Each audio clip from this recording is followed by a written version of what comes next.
Aujourd'hui, ce n'est pas un dimanche tout à fait comme les autres, parce que, non pas que le Seigneur ait changé, mais sur la terre, il y a des événements qui bouleversent tout. Et nous sommes obligés de ne pas mettre notre tête dans le sable en disant « tout va très bien, Seigneur », mais de dire « Seigneur, tout va mal, mais nous t'appelons. Nous nous confions à toi. » Alors, je voudrais faire deux petites lectures plutôt d'introduction dans l'évangile de Matthieu, chapitre 24. Évangile de Matthieu, chapitre 24 et verset 6.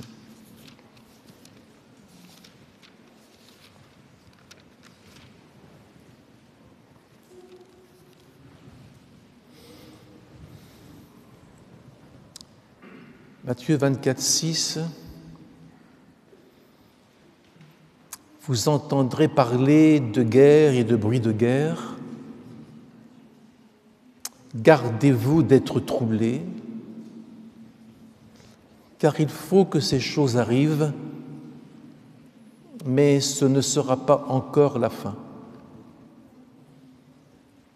Une nation s'élèvera contre une nation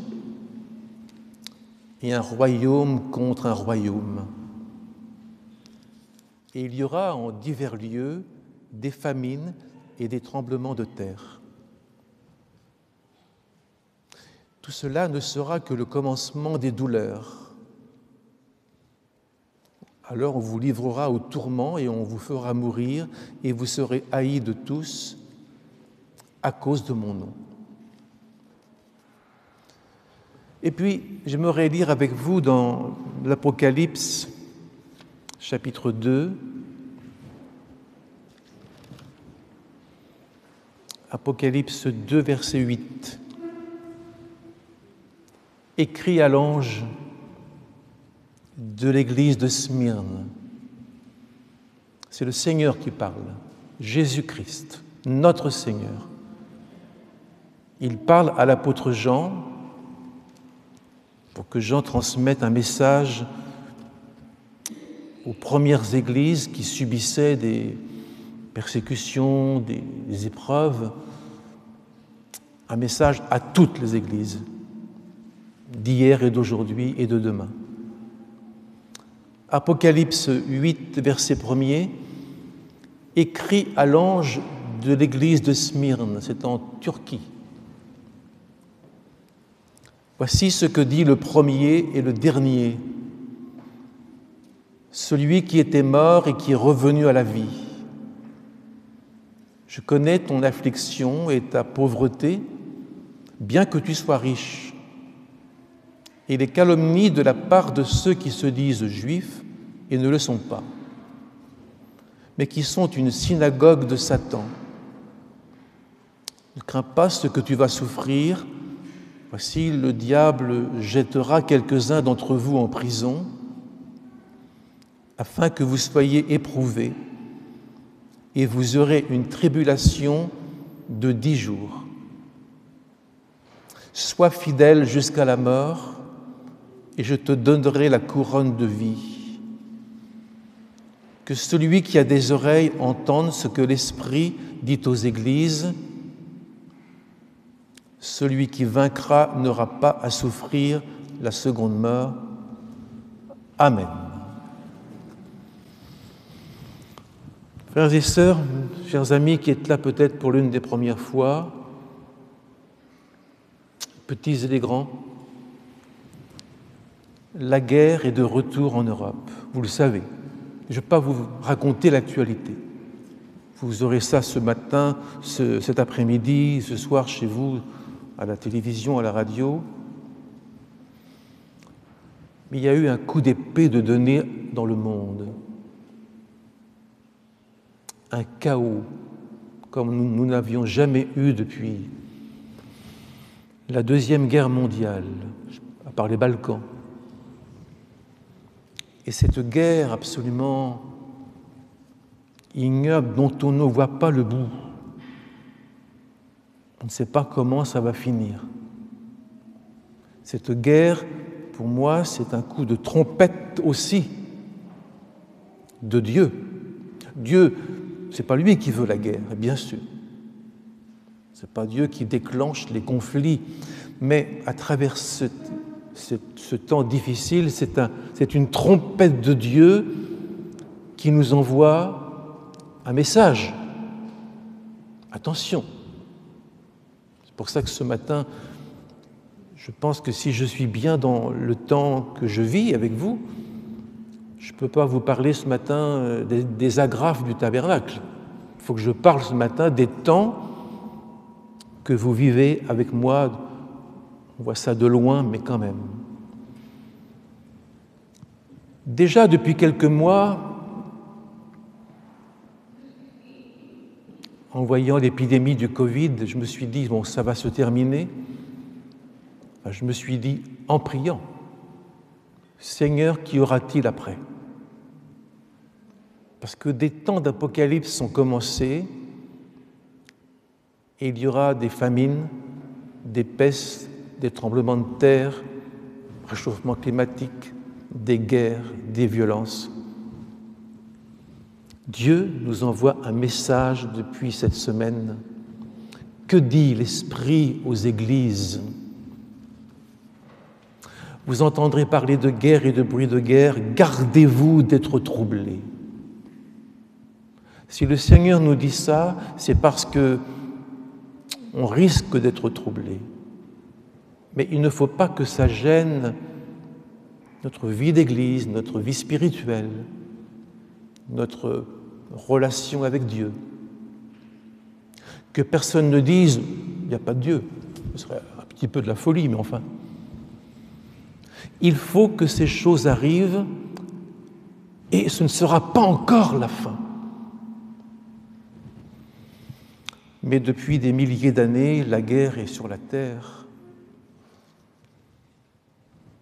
Et les catastrophes de terre, de tremblements de terre, de guerre, font partie de l'histoire des hommes. Mais Jésus dit, il faut que ça arrive. Cela doit arriver. Pourquoi? Il doit arriver. Ça doit arriver à cause de notre éloignement de Dieu, à cause du péché. Première parole de Dieu à Adam et Ève, si tu désobéis, le sol te produira des épines. Tu travailleras à la sueur de ton front jusqu'à ce que tu retournes à la poussière d'où tu as été pris. Il y a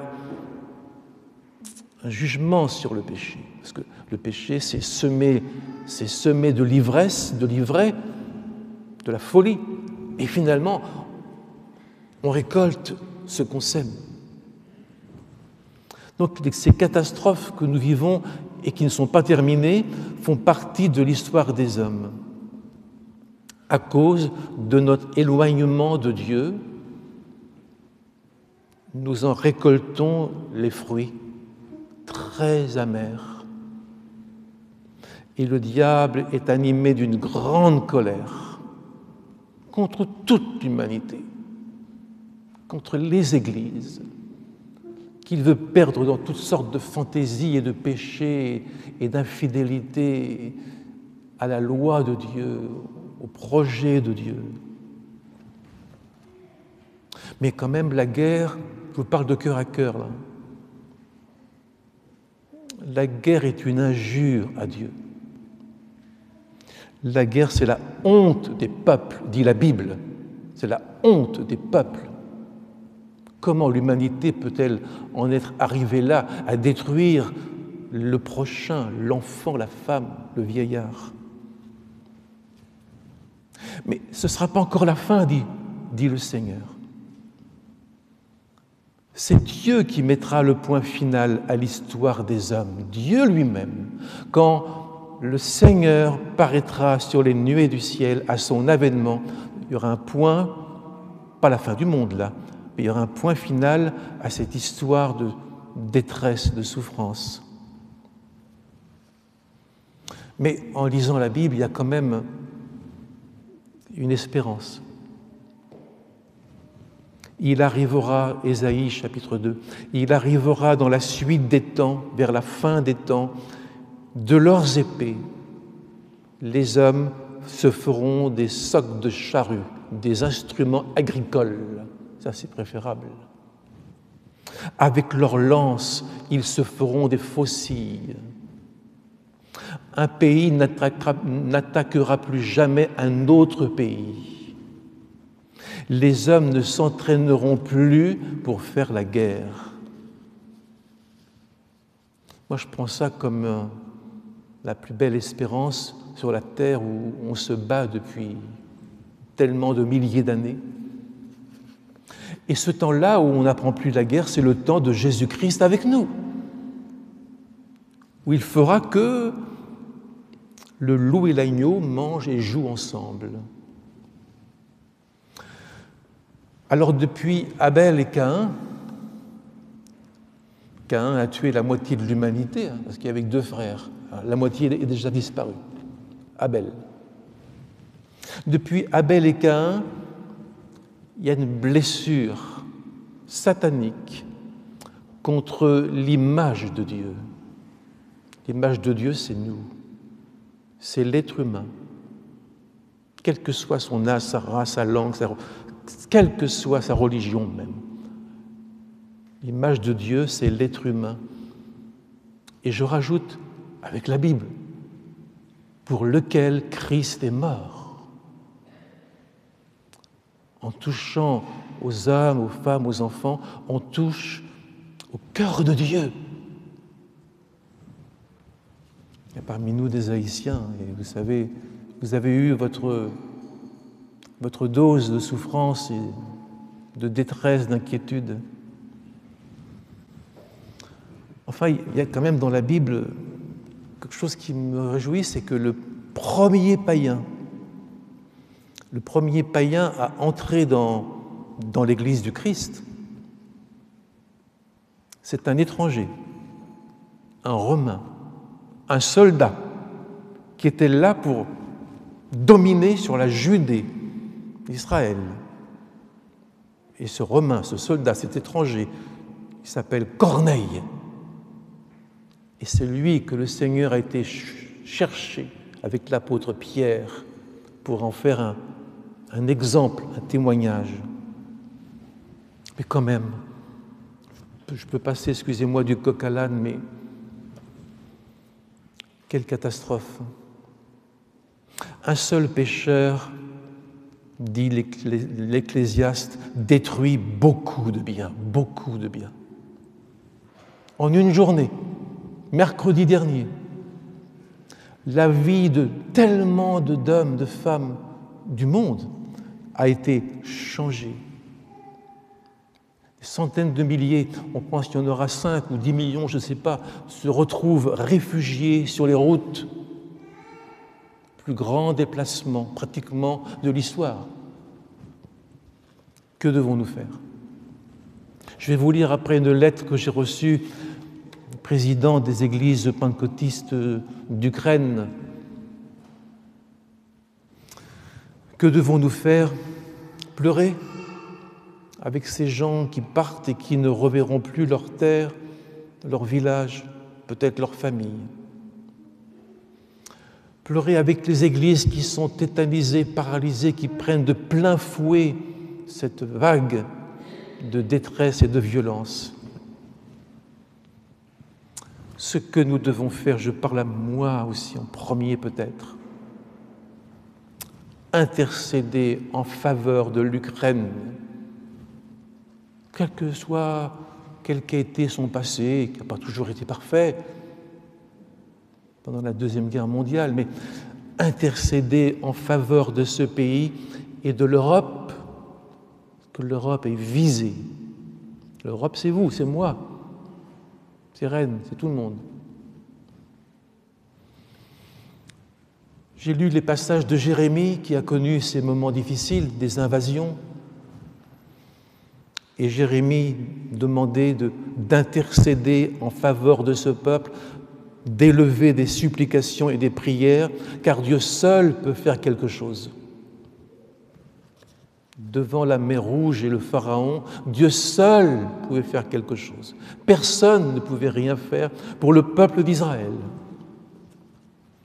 Jérémie disait, « Nous sommes détruits, nous sommes couverts de honte, il nous faut abandonner le pays, on a renversé nos maisons. » Il faut écouter ça. Il ne faut pas avoir la tête dans la lune, dans les étoiles, il faut écouter ça.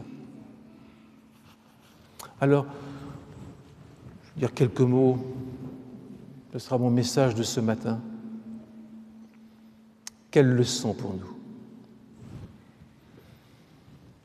Je pense que dans ce temps, notre salut est plus important que tout. J'ai chez moi une gravure, enfin, ce n'est pas l'original.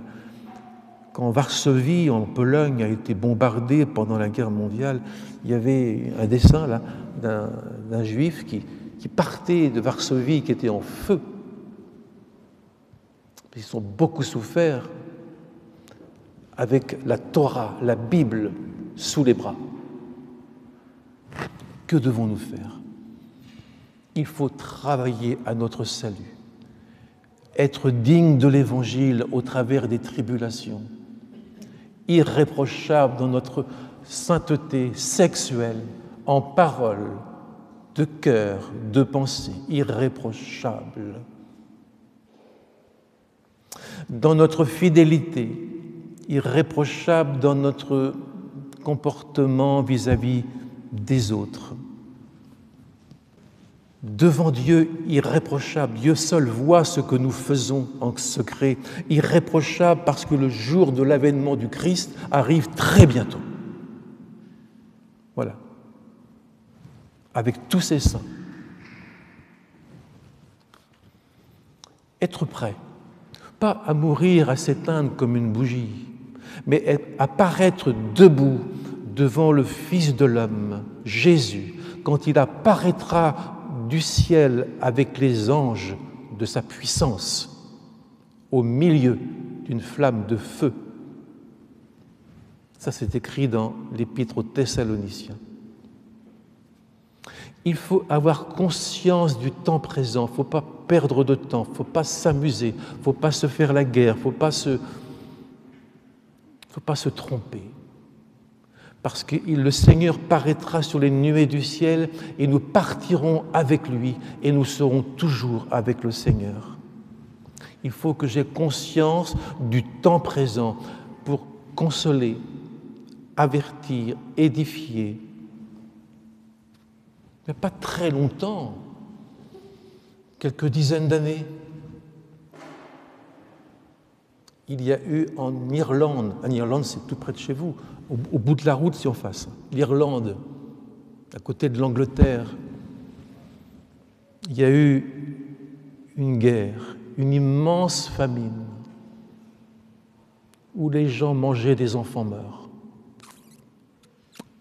En Europe, en Irlande, près de l'Angleterre, près du Havre, près de Saint-Malo. Alors il faut prier. Mais vous me direz, est-ce qu'on peut prier, nous, tout seuls, pour un pays tout entier? Oui. Moïse a prié pour tout le pays d'Israël, tout le peuple d'Israël. Samuel priait pour toute la nation d'Israël. Quand Israël a été attaqué dans le désert par Amalek, Moïse, tout seul sur la montagne, priait. Il priait contre une armée très difficile. Il priait pour tout un peuple. Je prie pour ce qui se passe en Ukraine tous les jours, toutes les nuits. Je prie, Seigneur. Je ne veux pas être simplement un homme qui dit des paroles, mais je veux me tenir, je fais tout pour cela depuis très longtemps, me tenir devant le Seigneur de toute la terre et dire, Seigneur, en Ukraine, on s'écroule, on ne peut plus, on ne peut plus. Et après, ce sera la famine. Et puis d'autres choses. Mais il faut prier avec la compassion. Ils sont pris du bout des lèvres d'une prière rapide, là. Qu'est-ce que ça veut dire, ça? On n'y croit pas. Il faut la compassion car Dieu écoute les prières de compassion. Il faut souffrir et être juste dans tout ce qu'on fait, tout ce qu'on vit, tout ce qu'on pense, tout ce qu'on dit. Sinon, Dieu n'entend pas. Et je crois qu'il faut que Dieu nous entende ce matin et dans la suite des temps. Parce que ça va durer peut-être des mois, peut-être des années. On ne vivra plus jamais ce qu'on a vécu. Quelle leçon pour nous? Réfléchir à notre service de prière, notre vie de prière. Daniel a vécu ça dans l'Ancien Testament et il priait pour le peuple d'Israël et il confessait ses péchés. Et il confessait les péchés du peuple de Dieu pour être écouté par le Seigneur. Le Seigneur écoute ceux qui se repentent de leurs péchés, ceux qui sont droits, ceux qui sont vrais. Mais quand Daniel a prié, voici que l'ange Gabriel, ne pensez pas qu'il n'y ait pas un ange auprès de moi, un ange auprès de l'Église. D'après l'Apocalypse, il y a des anges dans l'Église. On ne fait pas ce qu'on veut, on ne pense pas comme on veut, on ne parle pas à travers et à travers. Il y a des anges au milieu de nous. Et un ange, Gabriel, est venu vers Daniel qui priait. Et il lui a dit, lorsque tu as commencé à prier, Daniel, la parole est sortie. D'où? De quoi? Sortie de la bouche de Dieu. Et je viens pour te l'annoncer, parce que tu es un bien-aimé, Daniel. Et Dieu a montré les temps. Il faut faire attention au temps. Il faut être capable de regarder les temps que nous vivons. Les lamentations de Jérémie disent « Quand on foule aux pieds les captifs du pays », Lamentation chapitre 3, quand on foule les captifs du pays, quand on viole la justice à la face du Dieu très haut, le Seigneur ne le voit-il pas?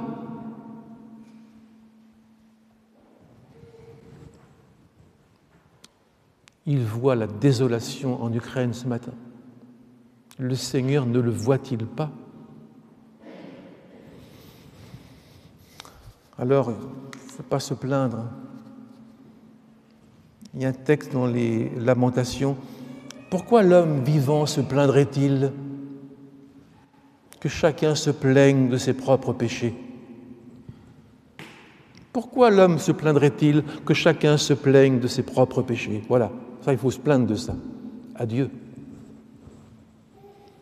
Alors, que faire dans cet effondrement? Nous aimer profondément pour que l'Église soit tenue par des cordages d'amour, que les plus faibles soient tenus, que les plus jeunes soient tenus, que les malades soient tenus, que nous fassions un lien d'amour, parce que le salut, c'est notre destinée, on est là pour y travailler entre nous, pour les autres, et puis ne recherchons pas de grandes choses. Je l'ai déjà dit, c'était le secrétaire de Jérémie. Jérémie lui a dit « Recherche pas de grandes choses. Ta vie sera ton trésor, ton butin. Si tu as la vie déjà, merci Seigneur. » Je vous rappelle Daniel encore dans l'Ancien Testament. Dans le combat qu'il menait, le Seigneur lui a fait une révélation qui pour moi m'a vraiment éveillé depuis très longtemps. Le Seigneur dit, il dit, le royaume de Perse, le chef du royaume de Perse m'a résisté pendant 21 jours. Ah bon, on peut résister à Dieu? À Jésus? Vous pouvez résister à Dieu, évidemment, en faisant ce que vous ne devriez pas faire, en refusant l'obéissance. Alors, le chef du royaume de Perse m'a résisté pendant 21 jours.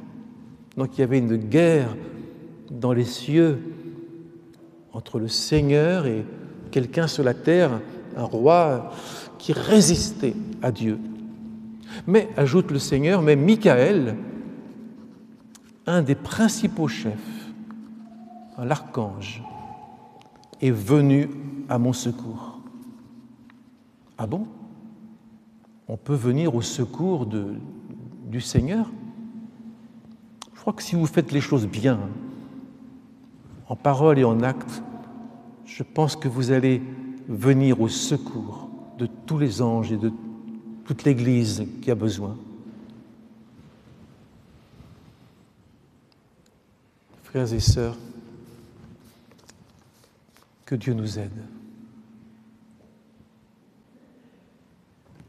Le Dieu, 1 Pierre chapitre 5, le Dieu de toute grâce qui vous a appelé par Jésus-Christ à sa splendeur éternelle, après que vous aurez souffert un peu de temps.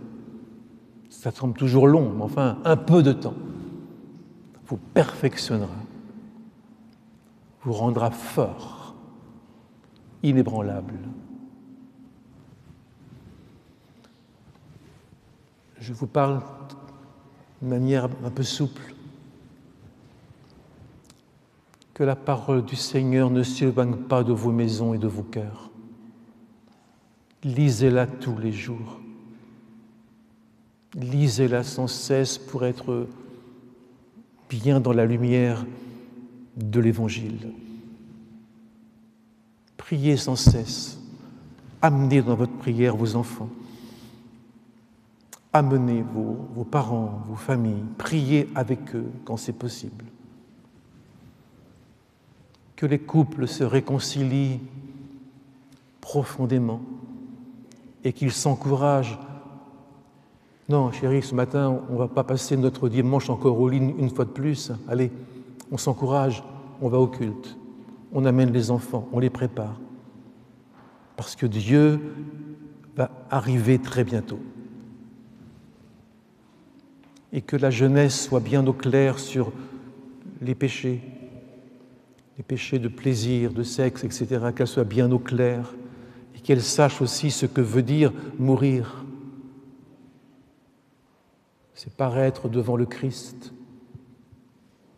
On ne sait pas la suite. On entend des choses étonnantes.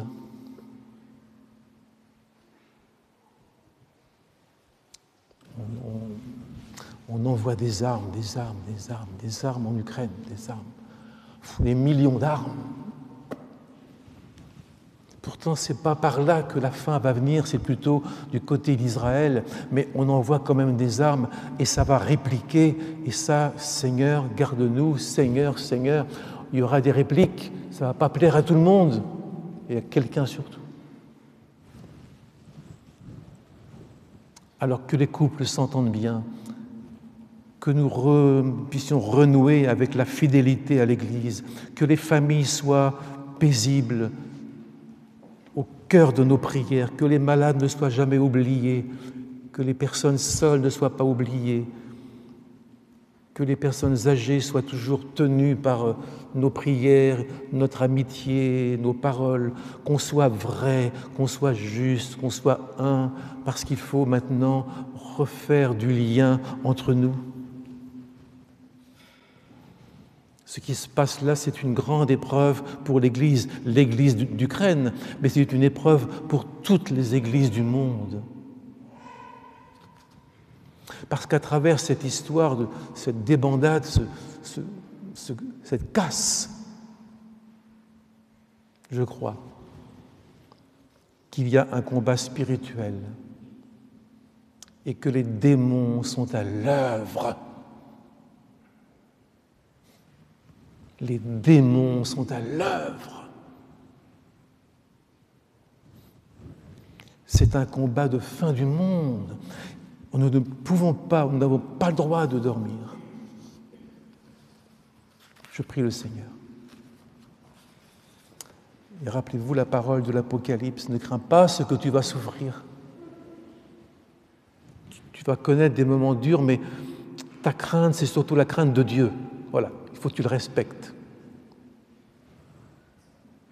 Je connais ton affliction, Je connais ta pauvreté, bien que tu sois riche. Et les calomnies qu'on dit sur toi, je connais tout. Le diable jettera quelques-uns d'entre vous, peut-être 3, 4, 5, 6, je ne sais pas, en prison, afin que vous soyez éprouvés. Toute l'Église sera éprouvée si quelqu'un va mal. Quand quelqu'un va mal, toute l'Église est dans l'épreuve. Quand quelqu'un ne fait pas les choses droitement, l'Église souffre. Déjà, il y a un frein entre Dieu et nous. On le voit bien, moi je le sens, je le vois. Je vais prier pour vous. Seigneur, merci pour ta parole et dans les événements que tu nous fais vivre,